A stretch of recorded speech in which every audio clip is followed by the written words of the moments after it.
We've got head coach Todd Paget and player Roy Abergill. Coach, if you could just go ahead and make some general opening statements, and then we'll move forward to questions, please. Okay, a fantastic, I think, national semifinal match.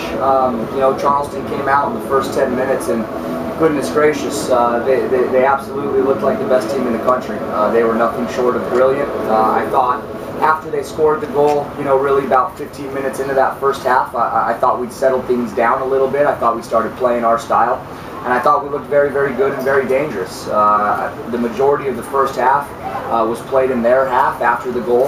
And then, while we're struggling to get an equalizer, the game opens up a little bit, doesn't it? And fantastic ball to the right winger.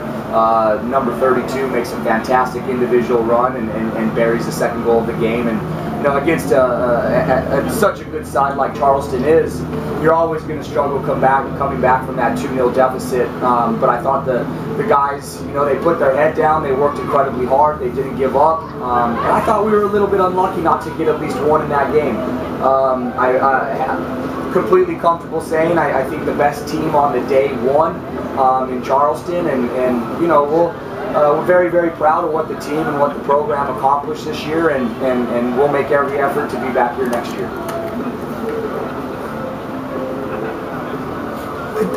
Mike Conrad's had 2 huge saves. I mean, they could have had 2 more there in the second half. He had 2, and he was tested a little more today.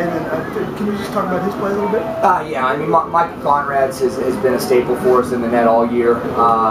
He did have a very, very good game. You're right. I think they probably maybe could have gotten 1 in the second half that maybe they didn't. But again, I thought we were unfortunate not to at least get 1 in that match. But Mike had kept us in the game. He kept things close when he needed to, and we'll certainly miss Micah next year.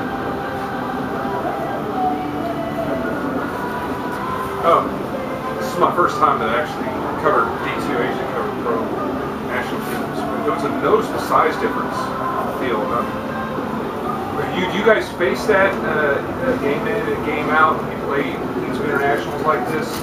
They're usually bigger and stronger, maybe more technical, or was this just a really, really, really good team? Have to be bigger, faster, and stronger. Yeah, I mean they were a really, really good team, and yeah, you're right. I mean it's hard not to look out on the field and notice that sizable difference in size. But yeah, I mean I guess what I was mainly impressed by, or most impressed by with Charleston, was their composure on the ball.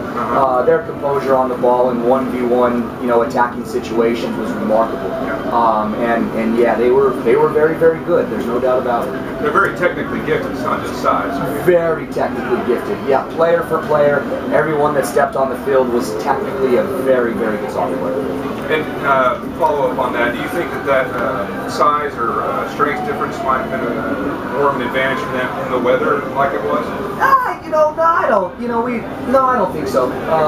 Yeah, what do you say other than Charleston's a very, very good team, and they got us on the day, and I think there's reasons why that happens, but I like to think that if that game happened on another day, it could go another way. Or altitude. Yeah, if we could get them up to the altitude, that'd be wonderful. But no, I mean, I think you're looking at Charleston, of course, as one of the best teams in the country for a reason. Roy, you had a little trouble. Was it trouble getting the ball? Were you being? It didn't look like you were being double teamed much, but you had trouble getting the ball. It seemed like. I think I got the ball a couple of times. I could maybe scored, maybe it didn't go in, but I think they did a good job on closing, the space between the midfielders and the forwards. And like Coach said, we received the goal against. First 10 minutes, maybe we gave him a little too much respect, and then it just became a chase game. Just chasing, you trying to score another one, but scoring one just to equalize it. It didn't happen. Obviously, fantastic season for you guys. can you talk about just sort of the positives of this season? Oh, geez, we're not taking one negative from the season. I think Colorado Mesa University men's soccer program has a lot to look forward to, has a lot to be proud of.